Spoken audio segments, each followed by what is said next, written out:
Supplements. Fact or fiction? Yes, that's a dinosaur onesie. It's mine. Okay, so we'll go with the basics. A whey protein, a slow release protein, carb powder, a creatine, I use glutamine, and I've got the amino acids. I'll go into that a little bit after. Amino energy, it's not a pre-workout, but I use it as a pre-workout because it's not strong. And strong pre-workouts, especially when I'm dieting, just wipe me out completely. So I just avoid them. They make me feel crap, and they're just no good.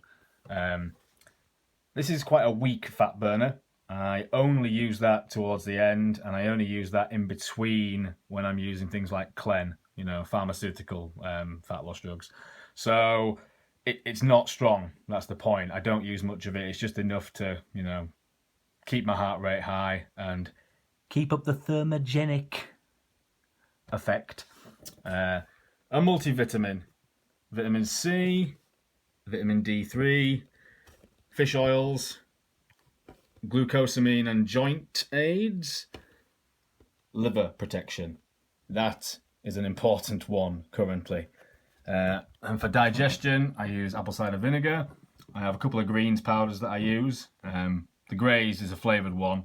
The greens is unflavoured, so I just chuck that in with a morning drink. Digestive enzymes, one of my favourite supplements. Psyllium husks. I use these, I'm not using them right now, but basically when I get further into a diet, I'm not eating that many carbs, or at least not as many as I normally would. I do tend to notice going to the toilet for a number 2 is a little bit more difficult than I'd like. Adding this into your oats or a shake before bed a couple of times a day just helps you be more regular. And then I've got taurine, which I'm not using yet, but I will be using it when I start using Clen because I get horrible lower back pumps and cramps, and a lot of people do. It doesn't get rid of them. It doesn't stop it happening, but it does alleviate a little bit. So that's my stack. So, what's the best protein? It's not people's fault, to be fair, that they ask these questions. Some supplement companies have like 10 different proteins for different things, and it's just a load of fucking bullshit. If you go through all protein powders in a range, really the only thing that changes is protein content and macros of carbs and fat ratios. If you've got something labeled as a weight gainer, people think, oh, I'll gain weight if I use that. But if you use 1 serving of that, or you had 6 servings of a diet whey, well, you're going to put on more weight with the diet whey, even though it's a diet whey. And that's the thing with diet wheys. If you look at a serving size of diet whey, it has always got more calories in than a serving of whey protein. But it has other things in there too that are meant to burn fat. The standard whey protein really is all anyone needs as a recovery drink, because you can neck that drink and then have your food. And that's what you should do really. For proper recovery, have a shake with some protein in and your glutamine, and then eat again. Eat within the next 45 minutes. That's been shown to be the best way to recover. So it shouldn't be one or the other. A post-workout meal shouldn't be just a shake alone. That's my opinion, and a lot of people will share that opinion. What protein powders do you need? Well, I make do with one for my goals. So that would be the thing. Whatever your goal is, if your goal was to gain weight, get strong, you would want something with more carbs in. You would want something with a lot of protein in per serving. You want something with a lot of calories in. But I don't. I'm dieting. So I just want something with just protein in. And that's all I'm using. But I have the muscle mousse, which is a slow release protein. You can buy milk protein, casein powder. They're convenience. That's the thing. All supplements are convenience. They're there to be an addition to your diet to help you recover and fuel from your training. They're there to help you because when you train, you're trying to do something your body isn't necessarily wanting you to do. You're pushing it harder than it's been intended to be pushed. So it needs a bit of an extra helping hand to recover. But you can do that with food. Most of these supplements are generally, you can find a lot of these ingredients in food, but it is a convenience thing. It's not particularly convenient to have a chicken dinner in your bag and nail that, or palatable. These things, they're useful, they have a place, but There's so much put on them to like there's some sort of fucking magical like answer to getting in shape, and it's not that way. Um, the amino acid thing, right? I mean, bottom line, if you're taking gear, right, you don't really have use for a branched chain amino acid product. I mean, if you're doing your fasted cardio, I mean, you haven't eaten before you've gone to the gym, okay, and you're doing your cardio, you aren't going to lose any muscle. You ate the night before, you've not done anything since then. You've slept, you've recovered.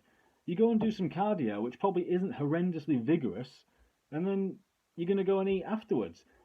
Do I use it? Yeah, because it's cheap and I got them on offer. I've always used one, but they don't cost much. And a really cost-effective way, if you really wanted to have something, because you were dead set on the fact that you are going to lose muscle if you don't have some amino acids or anything like that while you train, while you do your cardio, then just buy some glutamine, stick 10 grams of that in a shaker bottle, because glutamine is cheap, and some dilute cordial, drink that.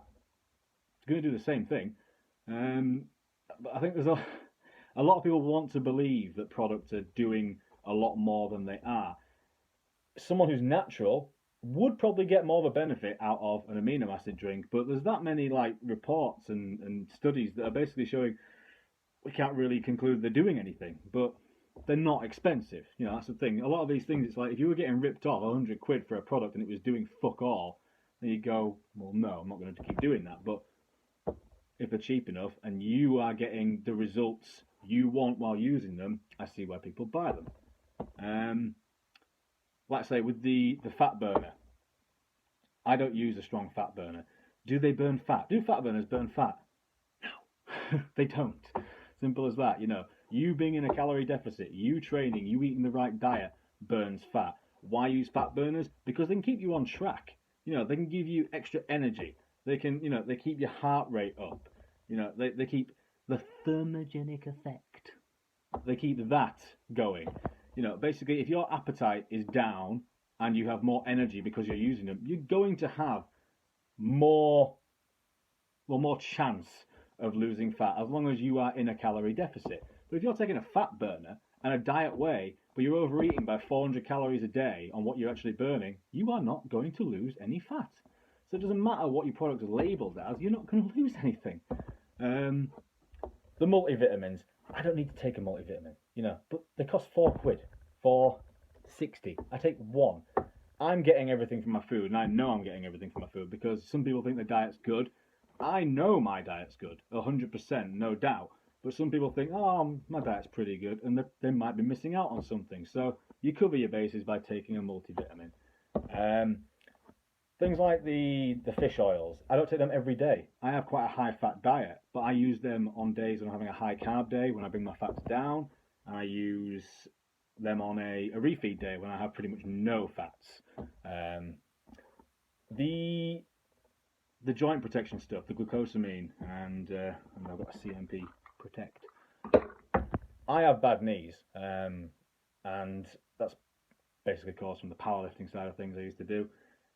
If I took the recommended dose of them, nothing would really happen. But I take about 4,000 to 5,000 milligrams of glucosamine a day, and it takes a good 3 or 4 weeks of using it before you get any sort of relief. And I keep using them. They're not expensive, and they do make a difference to me. That's simple as that. People will argue about MSM, chondroitin, being better, but they're 2.5 to 3 times the price, and like with branched chain amino acids, there's no conclusive proof that they do anything more so than standard glucosamine. So, something to think about. The liver protection, Liv 52, that's something I'd recommend to anybody who's taking any kind of oral supplements, oral steroids, like myself. It's milk thistle doesn't quite cut it. Milk thistle will help you with your basic supplements, and it will keep, it's going to protect your liver a little bit, but you're talking more like alcohol and general toxins. Liv 52 is designed for much more harsh things, and it's very much recommended to steroid users. So the cider vinegar and the digestive enzymes are probably the 2 best supplements I use in my diet. They're the 2 that if I got rid of them, I would notice the biggest difference, especially when you're getting leaner, because you notice like when your stomach's flatter and you can see more definition. When you eat meals, you do feel the difference. You see the difference where the food's sitting, especially if you need to go to the toilet as well. You haven't peed yet, that sort of thing. You notice these things, and sometimes if you have a day where you blow or you're not digesting your food properly, you can't go to the toilet, it can play with your head. You know, you feel, oh, this rock hard feeling. You don't want to eat anymore because you feel uncomfortable. Or you look in the mirror and you go, oh God, I'm fat. And when you're dieting, you don't really see rationality there. You're just like, oh, panic, panic. So it's just good to just be functioning better on a constant basis. I think the product that people always ask about is creatine. You know, does it work? Is it worth the money? Why is there 7 million different kinds of creatine? Bottom line, if you can find a creatine, I mean, for instance, the Reflex one is a good quality creatine. It's not expensive either. If you can use a creatine without any kind of digestive issues, do not buy an expensive creatine. It will not have a different effect than buying a cheaper one. Not necessarily buy the cheapest of the cheap, because I've used some of the cheap stuff before and it does not sit well on my stomach. But Reflex are a really, really, really good brand. I'll do a little bit of brand plug-in now. I mean, when I used to manage a supplement shop, Reflex were one of the companies we had a really good relationship with. They don't fail batch tests. You know, you'll hear about like protein powders coming back with, and recently it's been a lot of protein is failing the amount of protein that's meant to be actually in there as advertised, and tons of companies are coming back with it less. When they've fixed that, they're coming back now with their amino acids being less than what they've actually advertised. And the problem is with protein, you can actually give a false reading on a result. When you fill it, a protein, with like things like with other amino acids, cheap amino acids, glutamine peptides, things like that, what they're testing for is the nitrogen content in the protein, and they have the nitrogen content in them. So when you're getting a reading of, oh, it's 75 grams per 100 and it's advertised as 75 grams, it might only have 50 grams of protein in there. So, and now they're trying to catch up on that. It's not strictly legal, so, but it's going to make a difference to your calorie macros more than anything. Not so much a great deal on your protein actually having an effect on your muscle, for instance. But, right. Anabolic Designs. I mean, if people came to me, this is the thing. Who do I recommend? I mean, I'm not brand affiliated, but if someone said to me, if you were sponsored by a company, who would it be? I would accept a sponsorship from Reflex. I would accept a sponsorship from Anabolic Designs. I never hear anything bad about either of them. Anabolic Designs, they do a product called Matador. They do tons of good products, absolutely. They've got a really good range, and they're different to other ranges as well, because they're actually very tailored towards what a bodybuilder and a fitness person would actually want. Matador is a glucose disposal agent. I do use Matador. I'm not using it right now. I'm actually using not quite the equivalent, but I'm using metformin, which is obviously a pharmaceutical drug. It does a similar thing. It's not the same, no. It isn't the same. But if I had a choice right now, I would use Matador over metformin. But for the last 3-4 weeks, there's been a shortage of Matador because the new formula is coming out. So it's not a big issue. But I would use a product, an over-the-counter product, over a pharmaceutical product for a very similar use. And that says a lot. So if you want to look at products and you don't know a great deal about them, I do highly recommend Reflex. I do highly recommend Anabolic Designs, and have a look at them. They're not the only companies that I would recommend. You know, I don't ever hear anything bad about CMP. You know, it's not hard to go on the net and look for bad reviews, but not from people who are just unhappy, but actual reviews of tested products, failed batch tests, and see where you go from there.